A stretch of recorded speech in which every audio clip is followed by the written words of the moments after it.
जैसा कि आप सभी को मालूम है, आज का हमारा कार्यक्रम है सौगंध मुझे इस माटी की, मैं देश नहीं झुकने दूंगा। यूं तो हमारे देश पर लाखों लाखों लोग जो है अपना बलिदान देकर गए हैं हंसते हंसते, लेकिन मैं आपको पहले बताना चाहूंगा महाराणा प्रताप के बारे में। अकबर की विशाल सेना लाखों की संख्या में मेवाड़ को घेरने के लिए आ गई है।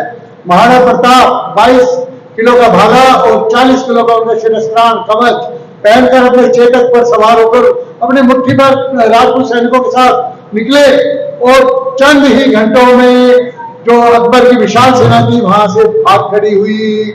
अकबर ने उनको तरह तरह के प्रलोभन दिए कि हमारी अधीनता स्वीकार कर लो, हम आपको मेवाड़ का भी राजा बना रहने देंगे, इसके अलावा और भी अन्य आपको कुछ तालुके आपको दे देंगे, आप उसका आपका राज और बढ़ जाएगा। लेकिन महाराणा प्रताप देश के महान सपूत, उन्होंने कहा मुझे गुलामी का एक क्षण भी उसका अंदर आप मुझे सोने के बिस्कुट भी खिलाओगे तो वो मुझे मंजूर नहीं है। स्वतंत्रता की सूखी रोटी भी मेरे लिए अमृत के समान है।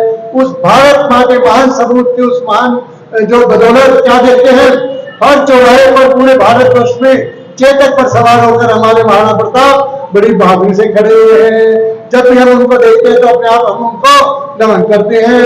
वीर शिवाजी छोटे से करके हमारे माननीय वीपी यादव जी की तरह, लेकिन सोच उनकी इतनी ऊंची, हिंदू साम्राज्य की स्थापना कर दी, चारों ओर से मुगल साम्राज्य छाया हुआ है। किसी भी तरह देखा कि उन्होंने वीर शिवा हमारे काबू में नहीं आ रहे, हर युद्ध में हमें हराकर चले जाते हैं। तो मुगलों ने एक चाल खेली, उन्होंने अपने सेनापति अफजल खान को भेजा जिसका कद था 6.5 फुट, जिसका वजन था 150 किलो। उसने कहा कि हम एक जगह बैठकर किसी मैत्री की बात करते हैं, आपस में कोई सुलह करते हैं। वीर शिवाजी तो माँ दुर्गा के भक्त थे, अपनी माँ जीजाबाई के चरणों में प्रणाम करते थे। उनको उनके दिमाग में क्या कहा, ये जरूर मुगलों की कोई चाल है। उन्होंने क्या किया, उन्होंने अपने अंदर लोहे का कवच डाला और अपने कुर्ते की जेब में एक बगनखा रख लिया दोनों हाथों में। बगनखा यही बाप के नाखून जैसा एक शस्त्र होता है। और उन्होंने जब अफजल खान के साथ उनके शिविर में गए तो अफजल खान ने उनको गले मिलने के बहाने उनके पीठ पे पीछे से कटार रोक दी।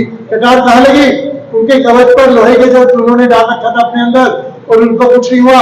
और उसी समय वीर शिवाजी ने उछलकर अपने बगनखे से अफजल खान की हथेलियों को खोदकर बाहर निकाल दिया, उसका संहार कर दिया। मुगलों को वहां से दुम दबाकर भागना पड़ा। हम अब आगे देखते हैं हमारे गुरु गोविंद सिंह जी, जब उनके चारों बच्चे, 2 बच्चे जो दीवारों में चिनवा दिए गए और 2 बच्चे उनके जो लड़ते हुए युद्ध में शहीद हुए, उन्होंने उनको तलाश की एक योग्य सेनापति की। पहुंचे एक आश्रम में, माधव जी सन्यासी बनकर वो भगवान की पूजा कर रहे हैं।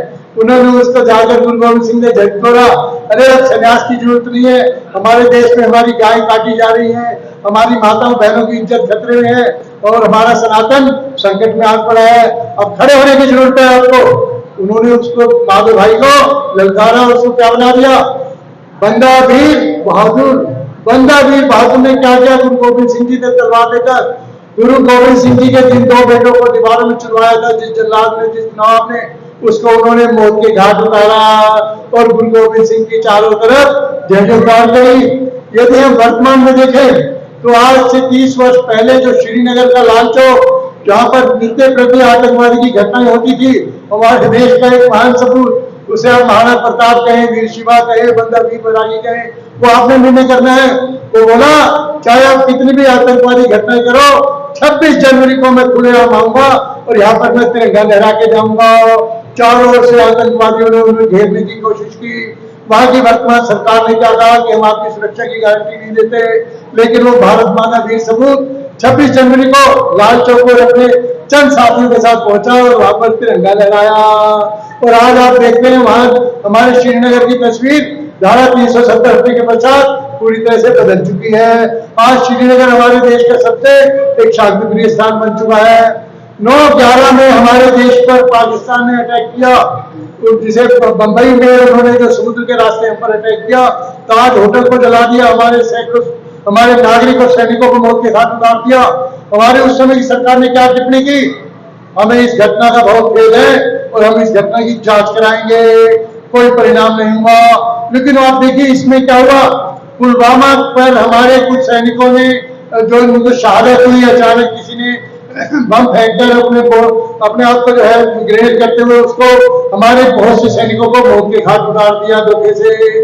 लेकिन हमारा वो महान सबूत तो उसके बाद एक दिन भी नहीं सोया, वो लगातार जागता रहा। मैंने अपने देश के सैनिकों का बदला कैसे लेना है। चंद ही दिनों बाद हमने देखा, अखबारों में पढ़ा, टीवी पर देखा कि हमारे देश के महान सैनिकों ने जाकर उसी पाकिस्तान को उसके अंदर उसके घर जाकर उनके आतंकवादी ठिकानों का नेस्तनाबूद किया और 400-500 आतंकवादियों को उनके घर जाकर मार गिराया। अभी हमने देखा भगवान श्री राम के मंदिर का जो बड़ा सुंदर प्रतिष्ठापन हुआ, और हमने देखा कि दुबई में जाकर बहुत सुंदर सनातन का धर्म मंदिर स्थापित हुआ। तो हम आज बड़े गौरव के साथ कह सकते हैं कि हमारा देश वही महाराणा प्रताप, वही वीर शिवा, वही गुरु गोविंद सिंह, वही हमारे बंदा बहादुर, वही सुभाष चंद्र बोस, इन सभी के एक व्यक्तित्व को इकट्ठा करके एक ग्रुप में हमारे बीच में है। चाइना ने जब हमारे बॉर्डर पर आक्रमण किया, हमारे कुछ सैनिकों को पीछे हटाने की कोशिश की, एक ही दिन बाद हमारा ये भारत माँ का वीर सपूत उसी हमारे बॉर्डर पर पहुंच गया, भारत के बिल्कुल चाइना के हथियारों की जद में। और वहां जाकर इन्होंने अपने सैनिकों को कहा कि यहाँ सबसे पहले मेरा बलिदान होगा, उसके बाद आपका होगा। ऐसा कहते हमारे सैनिकों में मानो एक जान आ गई। अगले दिन उन्होंने चाइना के सैनिकों को वहां से खदेड़ कर मार गिराया। साथियों, जब हमारा नेतृत्व इतना तेजस्वी और यशस्वी है, आज हम अपने वर्तमान में सभी महापुरुषों को एक रूप में देख रहे हैं, तो हम निसंदेह इस बात का पूरा हमारा प्रयास रहेगा 25 जून को जब हमारे वोट हो, तो मेरा वोट किसको? अखंड भारत को। मेरा वोट किसको? अखंड भारत को। मिलकर सभी बोलेंगे भारत माता की वंदे वंदे। धन्यवाद।